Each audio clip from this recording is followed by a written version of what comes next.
So I'm going to go really quickly through some of our archetypes, because the next thing we do is we go for every area. We say, well, we need 4 or 5 monsters for this area, and we have probably about 100 monsters planned for the game as a whole. Don't quote me on that, but it's a rough number. And it's really important. So a lot of these monsters repeat function, even if they have different ideas or different abilities. And so we archetype those functions. So the first one we call is a swarmer. Fighting tons and tons of dudes that die really easy is super fun, and that's what these guys' jobs are. Most of them are melee characters, most of them are really weak, but they're also really good to provide kind of health walls so that more interesting or more complex monsters can interact with them. Ranged creatures, which are kind of our stock, most threatening thing we can put out there. I mean, certainly we can put a boss or something bigger, but ranged creatures, because they don't have to move towards you, they can all attack you at once, tend to be pretty dangerous. Lieutenants, which do things like resurrect enemies and buff them and spawn.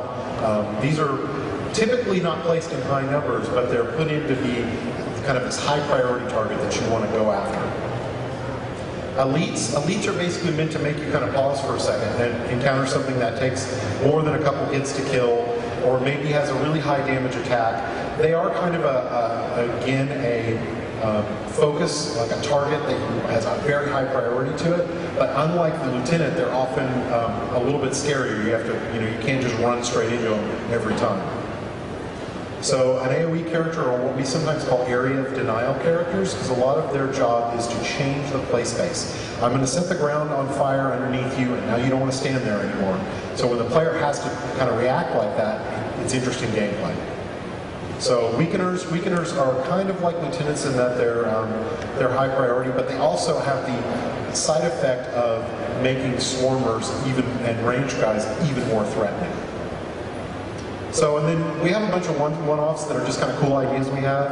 I'm not going to explain what all these are. I just thought you'd have fun debating the names on the forums, because we come up with a lot of crazy names.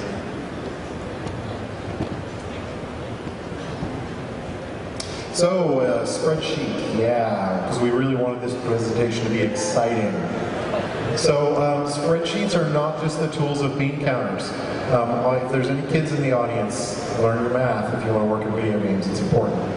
So we use spreadsheets, this spreadsheet in particular, we call it the monster progression spreadsheet, and every one of these colored bars is a different area. And it just kind of shows how we plan our monsters from area to area.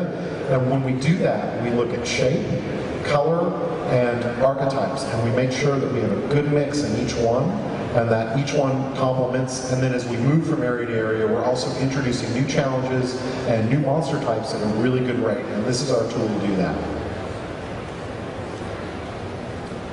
I'm going to walk you through the monster pipeline that we use. It's basically the process by which a monster gets into the game. The first step is to start with a concept, and the concept can really come from anywhere. It can come from somebody on the team who went on vacation in Hawaii and saw something interesting and had a monster idea visually.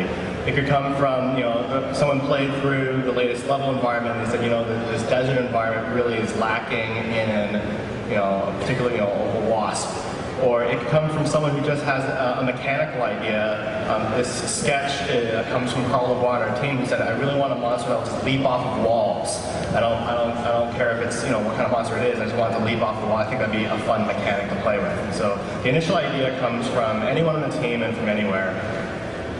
Once we have that initial idea, we need to flesh it out. So we'll start with that initial concept and flesh out all the other details about what that monster might involve. All this is done on paper. It's very multidisciplinary to try and just flesh out and make sure everyone has a picture of where we're going. After we have that, we're going to do a very rough art pass on it. We don't want to spend too much time on the animations because maybe the abilities might change. We don't want to spend too much time on the look because we haven't seen it in the game yet. So this is just enough to get a prototype into the game as quickly as possible. The next step is to actually hook it up and give it some of its basic abilities. Again, this is a rough pass. The goal is to prototype the monster. Jay mentioned the archetypes. You've got your spawners and your swarmers and your range. And we're just trying to get the rough brush strokes in to try and figure out whether or not this monster is going to be fun.